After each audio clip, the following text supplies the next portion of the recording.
ღვინის ეროვნული სააგენტო ამერიკის შეერთებულ შტატებში და ევროპის ქვეყნებში ქართული ღვინის მარკეტინგულ კამპანიას 2025 წელს კიდევ უფრო მასშტაბურს გახდის. ამ მიზნით ღვინის ეროვნულმა სააგენტომ ხელშეკრულებები გააფორმა მარკეტინგულ კომპანიებთან აშშ-ში, გერმანიაში, პოლონეთსა და დიდ ბრიტანეთში.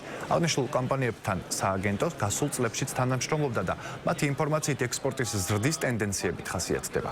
ქართული ღვინის სტრატეგიულ ბაზრებად რჩება აშშ, დიდი ბრიტანეთი, გერმანია, პოლონეთი, ბალტიისპირეთის ქვეყნები, ჩინეთი, სამხრეთ კორეა და იაპონია, სადაც ქართული ღვინის პოპულარიზაციის მიზნით სხვადასხვა ღონისძიებები იმართება.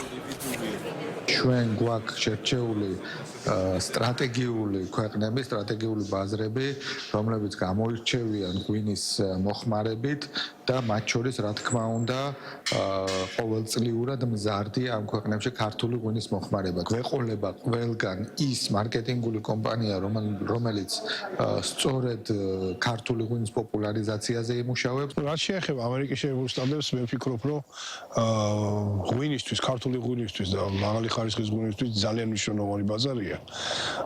ჩვენ ამერიკის შეერთებულ შტატებში უკვე ღვინოს ყიდით და tri-state area-ში, ანუ ნიუ-იორკი, ნიუ-ჯერსი, კონექტიკუტი 2019 წლიდან და ეხლა უკვე ვაპირებთ, რომ სხვა შტატებშიც გადავიდეთ. Რაოდენ მნიშვნელოვანი არის საექსპორტო ბაზების დივერსიფიკაცია ქართული ღვინის წარმოებელი კომპანიებისთვის არაერთხელ თქმულა. მნიშვნელოვანი არის შედეგი, რაც არის სტაბილურობა და რისკების შემცირება.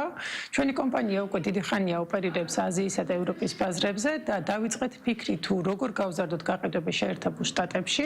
ამ ნაწილში აქტიურად ჩართული იქნება ღვინის ეროვნული სააგენტოს კონტრაქტორი მარკეტინგული კომპანია შეერთებულ შტატებში, რომელიც წლის განმავლობაში გეგმავს სხვადასხვა მარკეტინგულ კამპანიებს